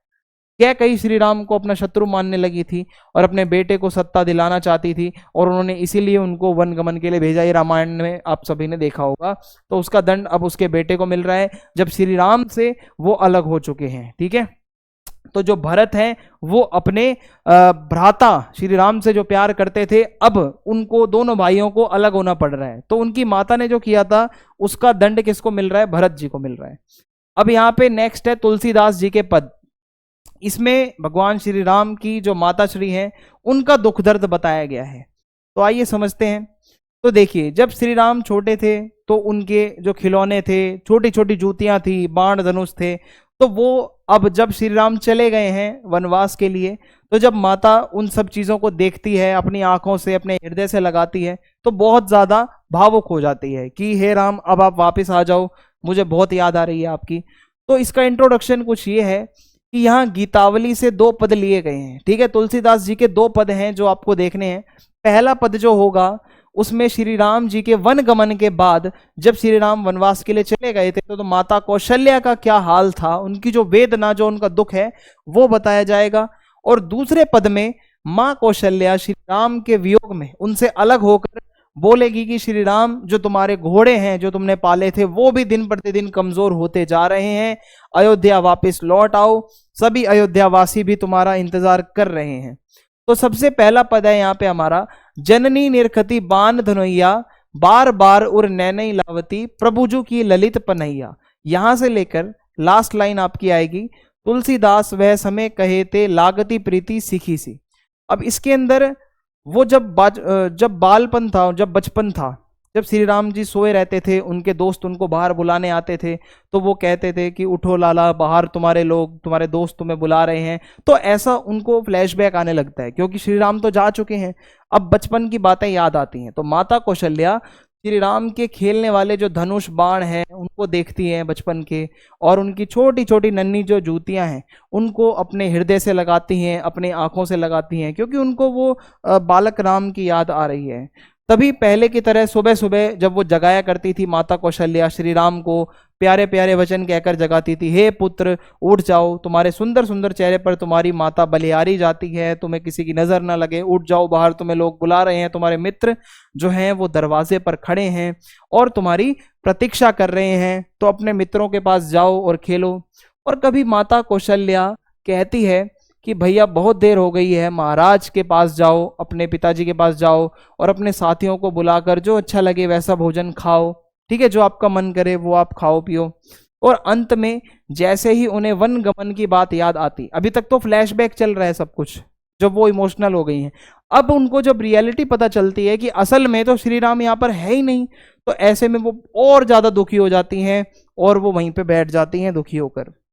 ठीक है, और उस दुख में वो एक चित्र की तरह स्थिर रह जाती हैं। मान लो एक फोटो होता है ना, फोटो में कोई इमोशंस होते हैं, नहीं होते, वीडियो में तो फिर भी दिखता है, तो एक फोटो की तरह वो एकदम शांत हो जाती हैं दुख में। और तुलसीदास जी कहते हैं उस समय माता कौशल्या की स्थिति उस मोर के समान है, जब वो नाचता है तो बहुत अच्छा लगता है, और जब वो अपने पैरों की तरफ देखता है तो उसको लगता है कि मेरे पैर कितने बुरे हैं, क्योंकि मोर के पैर अजीब से ही उसके काले काले से अजीब से होते हैं, बाकी सब सुंदर होता है, वो जब तक पैरों को नहीं देखता जब तक खुश रहता है, पैरों को देखता है उसी समय वो उदास हो जाता है। सेम जो कंडीशन है वो माता कौशल्या की है। फिर दूसरा पद है यहाँ पे, राघो एक बार फिरी आवो, ए बर बाजी बिलो की अपने बहुरो बन ही सिधावो, जे पय प्याई पोखी कर पंकज वार वार चुचकारो, क्यों जीवही मेरे राम लाडीले ते अब निपट बिसारे, भरत सोगुनी सार करत है अति प्रिय जानी तिहारे, तदपि दीन ही दिन होत झावरे मन हुई कमल हिम मारे, सुनहु पथिक जो राम मिलही बन कहियो मातु संदेशो, तुलसी मोही और सब हिनते, इन्हीं को बड़ो अंदेशो। अब वो आने जाने वाले लोगों से कहती हैं कि जो हमारे जो घोड़े थे जो श्री राम ने पाले थे वो बहुत ज्यादा कमजोर हो गए हैं, तो जो भी पथिक जो इस रास्ते से जाएगा वो एक संदेश भिजवाना कि हे राम वापिस आ जाओ, अब तुम्हारी बहुत जरूरत है। माता कौशल्या कहती है हे राघव तुम एक बार तो जरूर लौट आओ वापस, एक बार फिर से आ जाओ, और अयोध्या तुम्हें बुलाती है, अयोध्या नगर वासी तुम्हें याद कर रहे हैं बहुत ज्यादा। और इसके अलावा एक बार यहां आकर अपने इन घोड़ों को तो देख लो, वो इतने कमजोर हो रहे हैं, वो कुछ खा भी नहीं रहे हैं। इन घोड़ों को तुमने पानी पिलाया था और प्यार से तुम उनको स्पर्श करते थे, घोड़े को छूते थे, और अब तुम इन्हें भूल गए हो, क्या तुम्हें अपने घोड़ों की याद नहीं आती है? ऐसा वो मतलब मनी मन कह रही हैं। तुम इन जीवों को भूल गए हो क्या? अब ये जीव कैसे जिएंगे? तो भरत जानते हैं कि ये घोड़े आपको बहुत प्रिय हैं और वे इनकी अच्छे से देखभाल भी करते हैं, परंतु हैं तो आप ही के, वो आपके ही इंतजार में बैठे हैं, लेकिन फिर भी ये घोड़े दिन प्रतिदिन बहुत कमजोर होते जा रहे हैं। जैसे मानो कमल के फूल पर पाला पड़ गया हो, जैसे मुरझा जाएगा एक फूल, वैसे ही जो घोड़े हैं वो कमजोर होते जा रहे हैं। तो माता कौशल्या पथिकों को, आने जाने वाले लोगों को कहती है सुनो, यदि तुम्हें वन में कहीं राम मिल जाए, आते जाते दिख जाए, तो उनसे मेरा संदेशा कहना कि मुझे सबसे बढ़कर इन घोड़ों की ही चिंता है, इन जीवों के लिए तो वापस आ जाओ, और उन्हें घोड़ों की हालत के बारे में बता देना। अगर कहीं आते जाते श्री राम आपको दिखते हैं तो ये बात पहुंचा देना उन तक। अगली कविता बारामासा, मलिक मोहम्मद जायसी जी ने इसको लिखा है। इसमें कुछ 2-3 महीनों के नाम आएंगे और एक मेन कैरेक्टर है, ठीक है, वो है इस कविता की नायिका नागमती जिसका नाम है। तो उसके जो पति हैं वो उससे दूर हैं। अब इसमें जो दूर होगा पति तो भाई उसको दुख होगा बहुत ज्यादा। अब वो क्या दुख है वो आपको समझना है, ठीक है। बेसिकली बस महीनों के नाम याद रखने, उसके लिए मैं आपको बताता हूं क्या करना है। इंट्रोडक्शन समझ लो सबसे पहले। बारामासा मलिक मोहम्मद जायसी द्वारा एक महाकाव्य लिखा गया था पद्मावत। वहां से नागमती का एक वियोग खंड नाम से एक पार्ट आता है जहां नागमती अपने पति से दूर है। तो उसी अंश को इस कविता के रूप में आपके इसमें सिलेबस में दिया गया है। होता क्या है, एक राजा था जिसका नाम था रत्नसेन। वो अपनी पत्नी नागमती से दूर था। अब जब पति पत्नी दूर हैं तो वियोग होगा, दोनों लोग बिछड़ रहे हैं, दूर हैं, तो उसमें दुख भी होगा उत्पन्न। तो उस पूरे अंश में साल के अलग अलग महीनों के नाम आएंगे, जिसमें हर महीने में नागमती जी की क्या हालत थी वो हमें बताया जाएगा। तो इसमें 4 महीनों के बारे में ही बताया गया है, पूरे 12 महीने नहीं याद करने आपको, सिर्फ 4 महीनों के नाम आएंगे। तो भारत के अंदर जो हमारा हिंदू कैलेंडर होता है उसमें जो महीने होते हैं उसके नाम मैं आपको बताऊं तो सबसे पहला चैत्र मास, मास का मतलब है यहाँ पे महीना, मंथ, ठीक है। तो दूसरा है वैशाख मास, तीसरा है ज्येष्ठ मास, फिर है आषाढ़, श्रावण जिसको सावन भी कहते हैं, फिर है भादो, फिर उसके बाद आता है आश्विन, या फिर उसके बाद 8वां है कार्तिक, 9वां है यहाँ पे मार्गशीर्ष मास या अगहन, फिर उसके बाद 10वां महीना है पौष का महीना, फिर है माघ का महीना, फिर 12वां है फागुन का महीना। तो इस तरीके से ये 12 महीनों के जो नाम दिए गए हैं इसी में आपका नाम आता रहेगा महीने का। और उस महीने में नागमती जी जो थी, जो हमारी मेन कैरेक्टर है, उनके साथ क्या होता है वो आपको याद करना है, ठीक है। तो सबसे पहले आता है अगन का महीना जो है साल का 9वां महीना। सबसे पहला यही बताया गया है जब वो अलग हुए थे। फिर उसके बाद आता है पूस का महीना, यानी कि जस्ट अगन के बाद, मैंने अभी आपको पीछे वो कैलेंडर सा दिखाया था, तो बिल्कुल अगन के अगला ही महीना आता है पूस का महीना। फिर उसके बाद माघ आता है, फिर फागुन आता है। ये 4 महीनों के नाम किसी तरीके से भी याद कर लेना, क्योंकि आप जब इसकी लाइनें पढ़ोगे तो उसमें क्लियरली वर्ड दिख जाएगा, अघन मास लिखा हुआ दिख जाएगा, तो समझ जाना अघन महीने की बात हो रही है। पूस, माघ और फागुन, चारों के चारों नाम आपको दिखेंगे, ऐसा नहीं है लिखा नहीं होगा, उसमें लिखा होगा प्रॉपर। तो ये महाकाव्य है, मलिक मोहम्मद जायसी जी द्वारा लिखा गया था, जो कि है पद्मावत, इसी का अंश है जो मैं अब आपको आगे समझाऊंगा। अघन, देखो पहले ही वर्ड में बता दिया कि भाई कौन सा महीना है जिसकी बात हो रही है। अघन देवस घटा निसी बड़ी, दूभर दुखसो जाई किमी काढ़ी, अब धनी देवस बिरह भाराती, जरे बिरह जो दीपक बाती। अब इसमें पूरा आपको पढ़ने की जरूरत बिल्कुल नहीं है, एक एक वर्ड को सीधा याद रख लो। अगन के बारे में पूछा जा रहा है तो अगन वाली व्याख्या याद करके चले जाना। 1 शॉट वीडियो है ये, क्योंकि डिटेल्ड वीडियो ऑलरेडी बना रखी है। तो अब आप अगन महीने की विशेषता देखोगे तो इसमें सबसे पहले देखो 9 नंबर पे लिखा हुआ है अगन, मैंने अभी आपको ये दिखाया था पीछे। तो अगन के बारे में बताते हैं कवि, अगन महीने के आते ही दिन घट जाता है और रातें लंबी होने लगती हैं। यानी कि जब सर्दी की शुरुआत होती है तो आपने देखा होगा जो दिन है वो छोटे होने लगते हैं, रातें जो है वो लंबी होने लगती हैं, और बिछड़ने का जो दुख होता है वो और ज्यादा बढ़ने लगता है, और अब वो सहन भी नहीं होता, दुख इतना ज्यादा बढ़ने लगता है।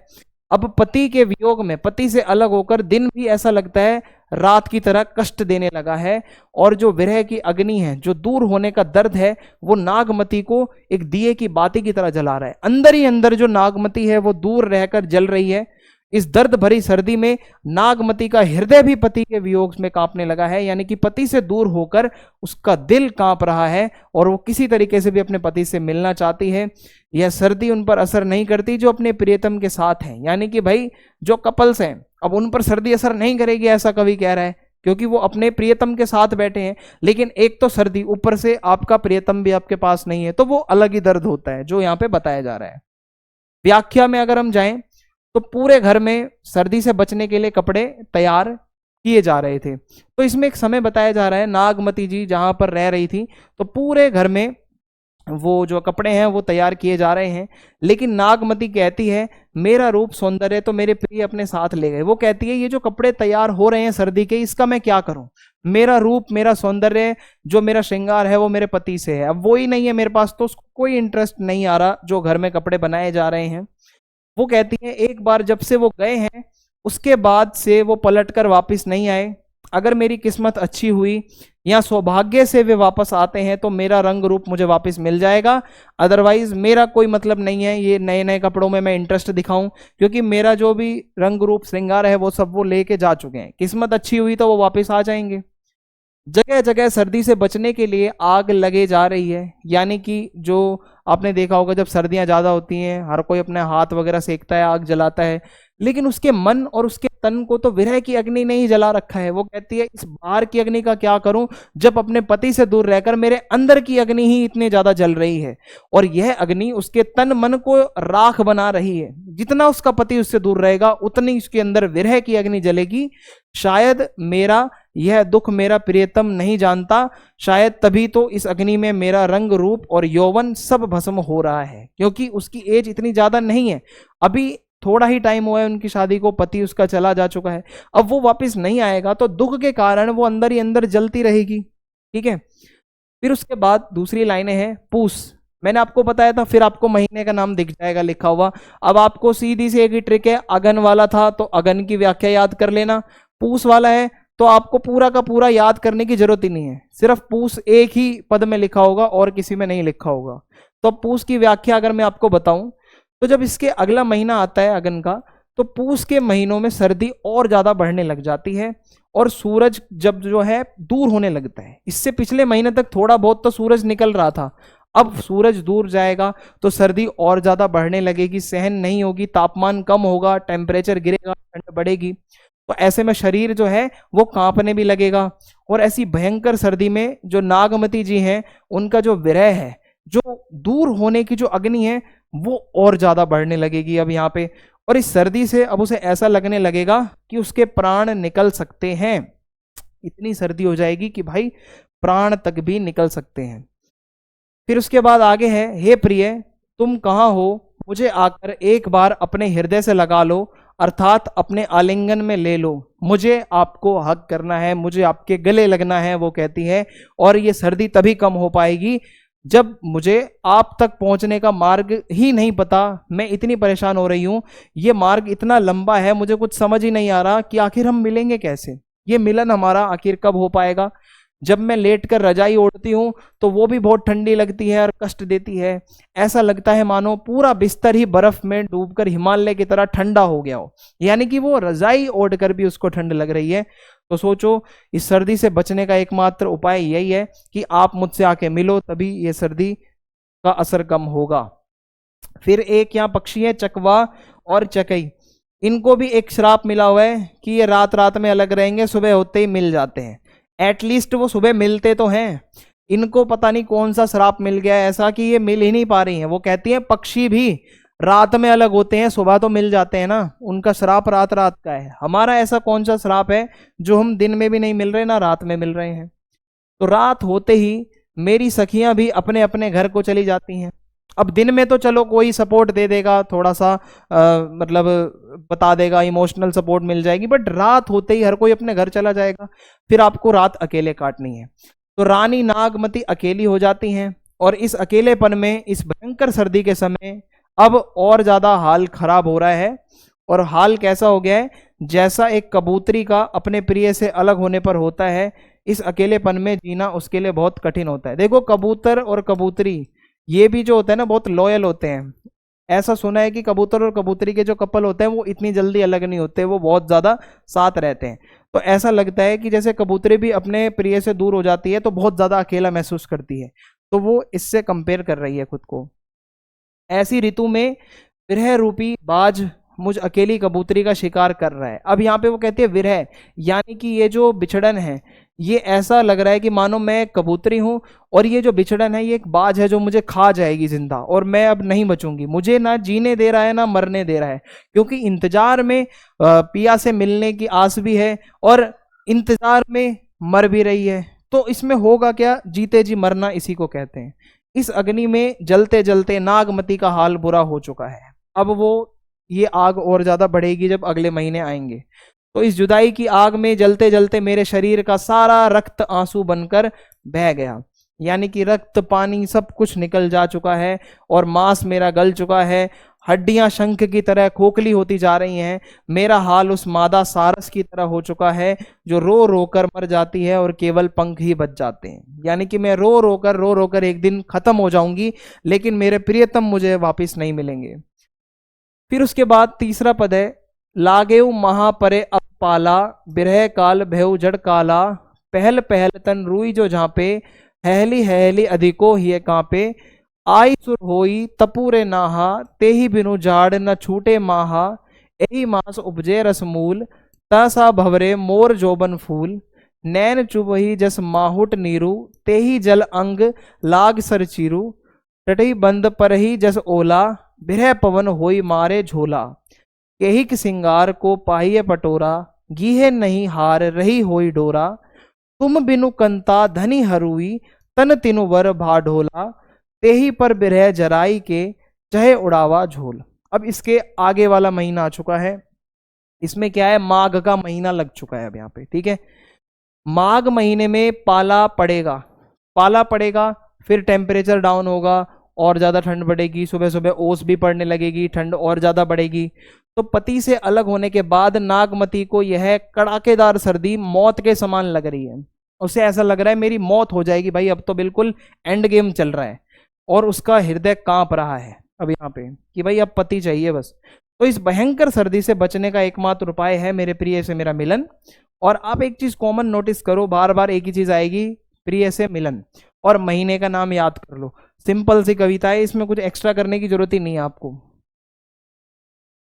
आंखों से गिरने वाली बूंदें ओले की तरह गिर रही हैं, यानी कि रो रो कर जो आंखों से आंसू आ रहे हैं मानो ओले बरस रहे हो।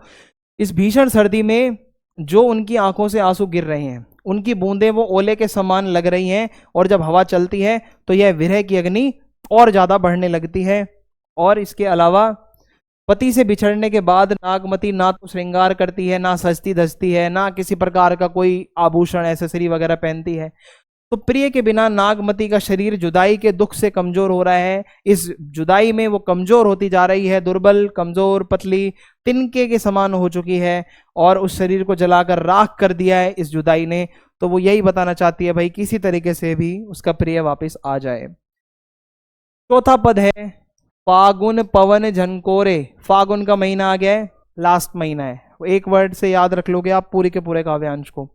अब नागमती कहती है फागुन का महीना हवा और तेज चलेगी इसमें, तो इसमें ठंड भी और ज्यादा लगेगी। ठंड तो थी, सूखी ठंड के साथ साथ हवा भी आ गई है अब मिक्सचर, तो भाई अब और ज्यादा यहाँ पे कष्ट होगा, और ज्यादा ठंड असहनीय हो जाएगी।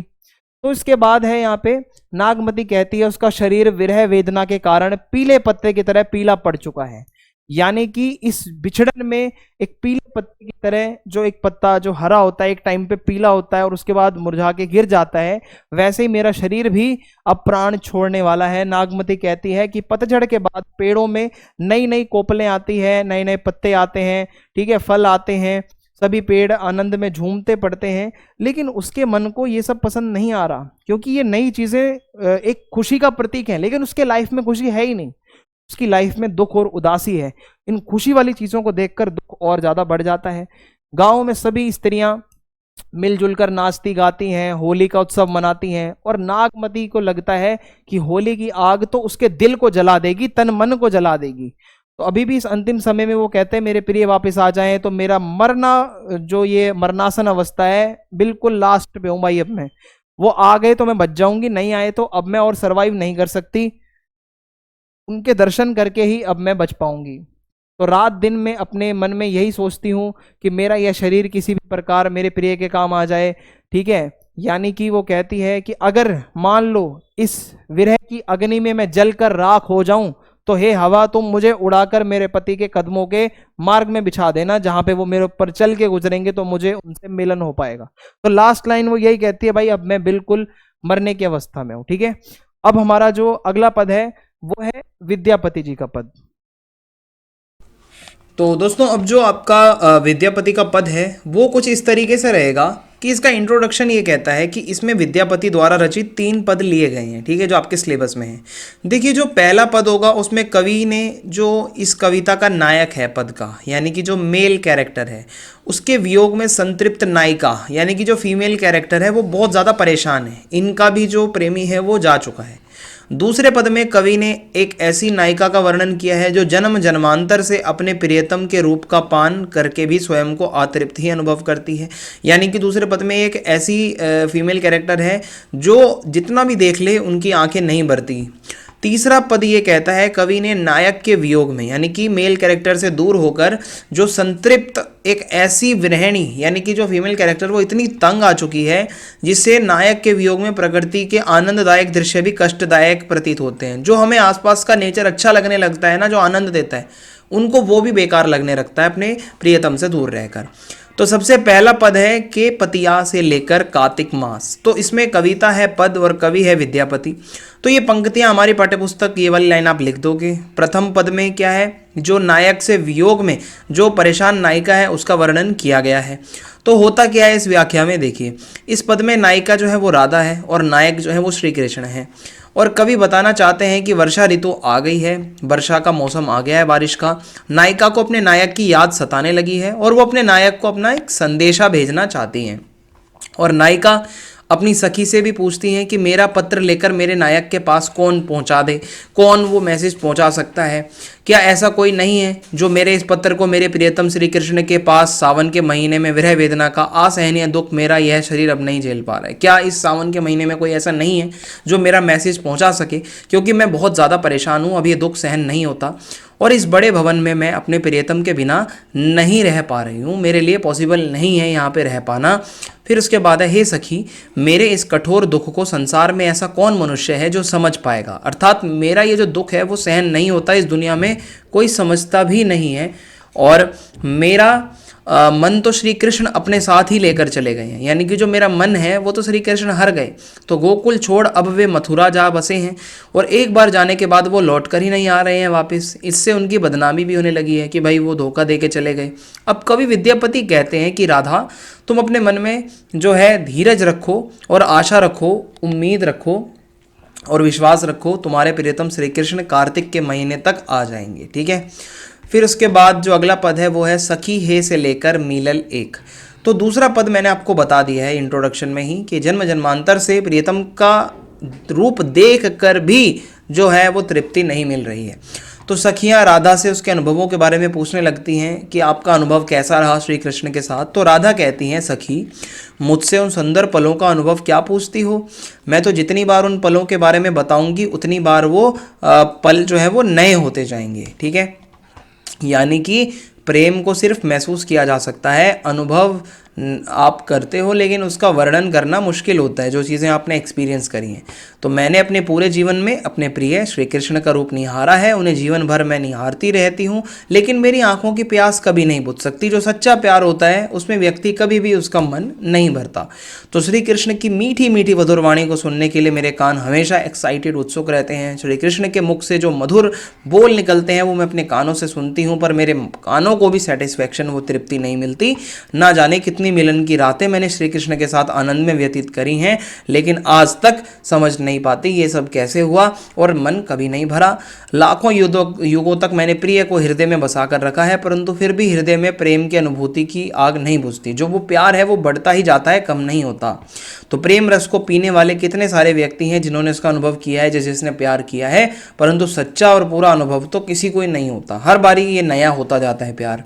तो कवि विद्यापति कहते हैं कि लाखों व्यक्तियों में एक भी व्यक्ति उन्हें ऐसा नहीं मिला जिसका ऐसा प्यार हुआ हो जिससे उसको तृप्ति मिल गई हो। कुसुमित कानन से लेकर लखीमा देई रमान। तो तीसरे पद में इसमें परेशानी है, जो आसपास की अच्छी चीज़ें हैं वो भी बेकार लगने लगी हैं। कैसे, देखो। तो राधा की सहेली कृष्ण के सामने राधा की विरह अवस्था को बताते हुए कहती है कि कमल के जैसे मुख वाली सुंदर राधा, वह जब खिले हुए फूलों को देखती है तो वो अपनी आंखें बंद कर लेती है, क्योंकि खिला फूल सुंदर लगता है और उसको हर सुंदर चीज़ बुरी लगने लगी है। और कोयल की आवाज़ सुनकर और भंवरे की गूंज सुनकर वो अपने कान ढक लेती हैं। अर्थात ये सारी चीज़ें मिलन का प्रतीक हैं, अच्छी चीज़ें हैं। इनको देखकर राधा रानी का दुख और ज़्यादा बढ़ जाता है। हे कृष्ण, तुम हमारी बात सुनो। तुम्हारे प्रेम में तुम्हें याद कर करके राधा की हालत बहुत ख़राब हो चुकी है। राधा बहुत कमज़ोर हो चुकी है, इतनी कमज़ोर कि यदि वो एक बार धरती पर बैठ जाती है तो वो उठ भी नहीं पाती है। और वे अपने दुख से चारों ओर देखती रहती है कि शायद तुम कहीं से आ जाओगे, लेकिन जब तुम नहीं दिखते तो वो और निराश होकर रोने लगती है। तुमसे दूर होकर वो हर पल इतनी कमज़ोर होती जा रही है कि जैसे 14 का चांद होता है, बहुत ज़्यादा धुंधला सा। तो राजा शिव सिंह विरह के प्रभाव को जानते हैं और वो अपनी पत्नी लक्ष्मी देवी को विरह का कष्ट नहीं देना चाहते, तो इसीलिए वे अपनी पत्नी के साथ भ्रमण करते हैं। तो वो एक एग्जाम्पल देते हैं कि जो राजा शिव सिंह है उनको पता है कि ये बिछड़न का दर्द कैसा होता है। अब यहाँ पे घनानंद जी का कवित है, ठीक है, आखिरी है काव्य खंड से। तो हमारे सिलेबस में घनानंद द्वारा रचित 2 कवित हैं, 2 सवैये दिए गए हैं। पहले कवित में कवि ने अपनी प्रेमिका सुजान को संबोधित करते हुए लिखा कि उससे मिलने के लिए वो बहुत व्याकुल है और वह चाहता है कि उसकी प्रेमिका एक बार उसे दर्शन दे। अब यहाँ पर भाई प्रेमी हैं जो प्रेमिका को मिलना चाहता है। और दूसरे कवित में कवि अपनी प्रेमिका से कहता है कि वह उससे मिलने में आनाकानी ना करे, भाई मिलना है। बहुत दिनान को अवधि आस पास परे से लेकर चाहत चलन ये संदेशो ले सुजान को। तो कवि बहुत दिनों से अपनी प्रेमिका सुजान के आने का इंतजार करता है। कवि को पूरा भरोसा है कि सुजान उससे अवश्य मिलेगी, परंतु अब तक वह आई नहीं है। बहुत समय बीत चुका है, उसके प्राण निकल सकते हैं नहीं आई तो। कवि कहता है कि मेरी दशा बहुत दयनीय है।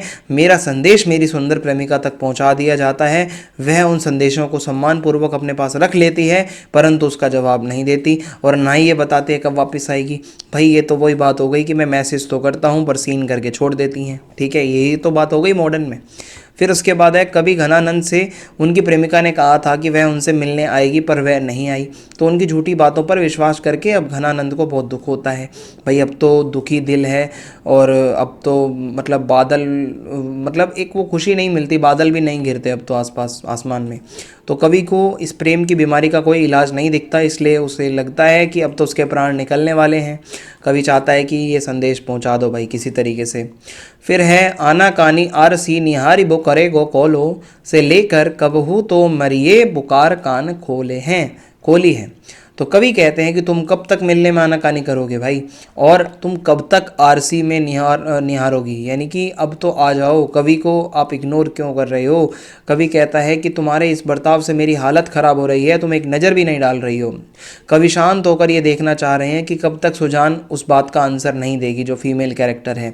कवि कहते हैं मेरा यह मौन ही तुम्हें बोलने पर मजबूर कर देगा और तुम मुझे जवाब दोगी और मुझसे बात भी करोगी, यानी कि वो जवाब नहीं दे रही हैं। कवि घनानंद ये जानते हैं कि तुम्हारे और मेरे बीच यह होड़ लगी है कि कौन पहले बोलेगा, है ना, दोनों में एक वो ईगो है और तुम्हें इसमें बहुत आनंद भी आ रहा होगा। सुजान, तुम्हें भी यह जानना ही होगा कि पहले कौन बोलता है। तुम कानों में रुई डालकर यह बहरे बनने का नाटक कब तक करोगे? कभी तो मेरी ये दर्द भरी पुकार तुम्हें बोलने को मजबूर कर ही देगी। तो इसी के साथ यहाँ पे हमारा ये खत्म होता है। जो मेन थी कविताएं, मैंने उसकी समरी एक्सप्लेनेशंस दे दी हैं। वीडियो पसंद आई है, वीडियो को लाइक करें, वीडियो को शेयर करें, फीडबैक लिखें। जय हिंद, जय भारत।